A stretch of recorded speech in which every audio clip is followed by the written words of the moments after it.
When most people start a business and they start setting revenue goals, it kind of looks something like this. In the first year, I want to gross $1 million. In the second year, I want to net $1 million. And in the third year, I want to hit $10 million. And that is partly why so many businesses fail so fast. Because if you really want to grow, then first you need to sit down and figure out exactly what you want from your life. Not from your business, but from your life. Because the number one reason most people get into business and put themselves through all the lonely times and the stress and the financial unknowns and the strained relationships and all the comments from their friends about how they work so freaking much and everything else that comes up with grinding and grinding and grinding and grinding until you become successful. The number one reason why people put themselves through all of that is not to build a big company. It's to build an amazing life. And the number one biggest mistake people make in business is that they forget that, which means that most of their time and most of their wealth stays sunk in their business in the hopes that it's always going to be a cash cow for them. But that never is the case. There's an end to every single growth spurt in business. And that doesn't mean that every business dies. It means that every business consistently evolves, and as it evolves,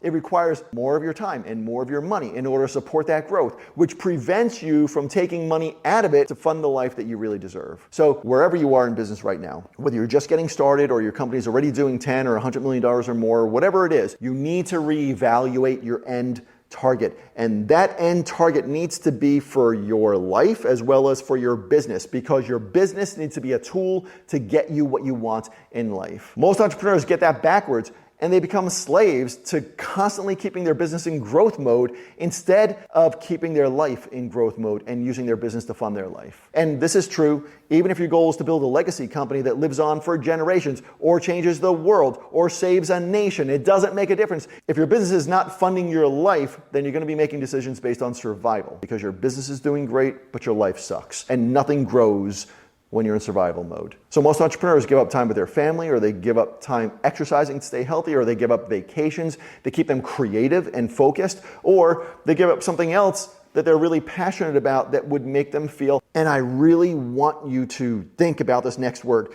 that makes them feel fulfilled. Everything you do in life and in business should lead to being fulfilled. In my opinion, at least, right? In my opinion. And by the way, every business should be designed to either give you enough money in your portfolio so that you could live an amazing life without having to work. And by the way, that doesn't mean that you don't work. It means that you don't have to work. Or it should be set up to fund your ability to purchase other assets that grow. So the money from those assets spit off enough to fund everything else in your life that makes you feel fulfilled and happy. Every one of my companies is set up to either fund experiences that create amazing memories for my family and me, or they're set up to accumulate other assets that are growing and safe. So the combination of business revenue and asset revenue funds experiences that give me what I consider a fulfilling life. And when I say safe and growing assets, that means something different for me than it does for you, because everybody has different skills that make certain assets safer. For me, to put a bunch of money into stocks or bonds or crypto is not a safe investment, because